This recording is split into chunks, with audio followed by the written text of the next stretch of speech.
को लोकसभा चुनाव के नतीजे आ जाएंगे। एग्जिट पोल्स में एनडीए को 300 प्लस सीटें मिलती दिख रही हैं। ऐसे में चलिए आपको हैदराबाद लोकसभा सीट का हाल बताते हैं, जिस पर बीजेपी की तरफ से माधवीलता और एआईएमआईएम चीफ असदुद्दीन ओवैसी के बीच मुख्य मुकाबला है। 2024 लोकसभा चुनाव में हैदराबाद सीट हॉट सीट रही है। इंडिया टुडे एक्सेस माई इंडिया के एग्जिट पोल के मुताबिक हैदराबाद लोकसभा सीट पर ओवैसी की दावेदारी मजबूत है। एग्जिट पोल में ओवैसी के पक्ष में हवा बह रही है, जबकि बीजेपी की माधवीलता पिछड़ती दिख रही है। आपको बता दें कि हैदराबाद एआईएमआईएम का गढ़ माना जाता है। यहाँ 1984 से ओवैसी परिवार का कब्जा है। असदुद्दीन ओवैसी के पिता सुल्तान सलाउद्दीन पहली बार इस सीट से 1984 में लोकसभा का चुनाव जीते थे। वो 20 साल तक इस सीट से सांसद रहे। इसके बाद से इस सीट का नेतृत्व असदुद्दीन ओवैसी कर रहे हैं, जिनको इस लोकसभा चुनाव में माधवीलता टक्कर दे रही है। आपको बता दें कि इस सीट पर करीब 60% मुसलमान तो करीब 40% हिंदू आबादी है। इस बार देखना होगा कि कितने प्रतिशत मुस्लिम वोट कांग्रेस, बीआरएस और ओवैसी में बढ़ते हैं।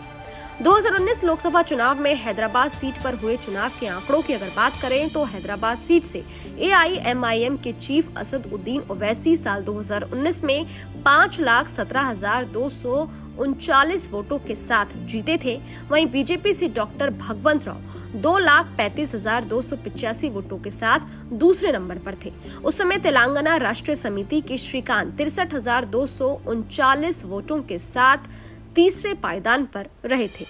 इस लोकसभा सीट पर तब पहले ही चरण में वोटिंग हुई थी और 44.75% मतदान हुआ था।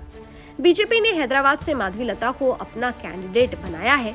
माधवी हिंदुत्व वाली छवि की वजह से लाइमलाइट में रहती हैं। हैदराबाद में 3 तलाक प्रथा के विरोध में कैंपेन चला चुकी हैं। वो पसमानदा मुस्लिम महिलाओं के बीच और ओल्ड सिटी में पॉपुलर है। उन्होंने मुस्लिम महिलाओं के लिए बैंक भी बनाया है। इससे वे उनके बच्चों की शादी और इलाज में मदद करती हैं। हालांकि हैदराबाद लोकसभा सीट से बीजेपी कभी नहीं जीती है। पार्टी यहां नंबर 2 पर ही रही है।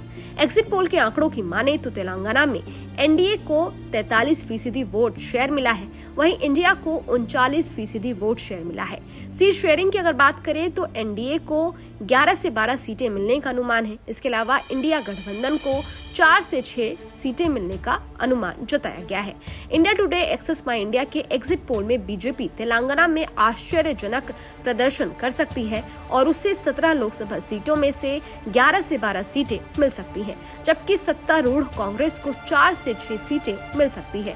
असदुद्दीन ओवैसी के नेतृत्व वाली एआईएमआईएम को 0 से 1 सीटें मिलने की संभावना है, जबकि पूर्व मुख्यमंत्री के चंद्रशेखर राव के नेतृत्व वाली बीआरएस को हार का सामना करना पड़ सकता है। आपको बता दें कि लोकसभा चुनाव के अंतिम चरण का मतदान पूरा होने के बाद एग्जिट पोल सामने आ गए।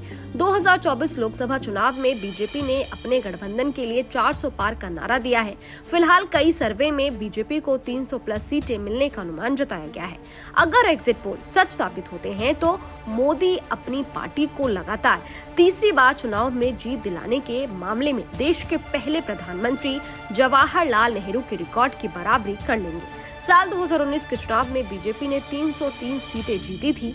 कांग्रेस को 53 सीटें और उसके सहयोगियों को 38 सीटें मिली थी। खैर, ये वीडियो आपको कैसा लगा? इस वीडियो पर आपकी क्या राय है? कमेंट बॉक्स में जरूर बताइएगा।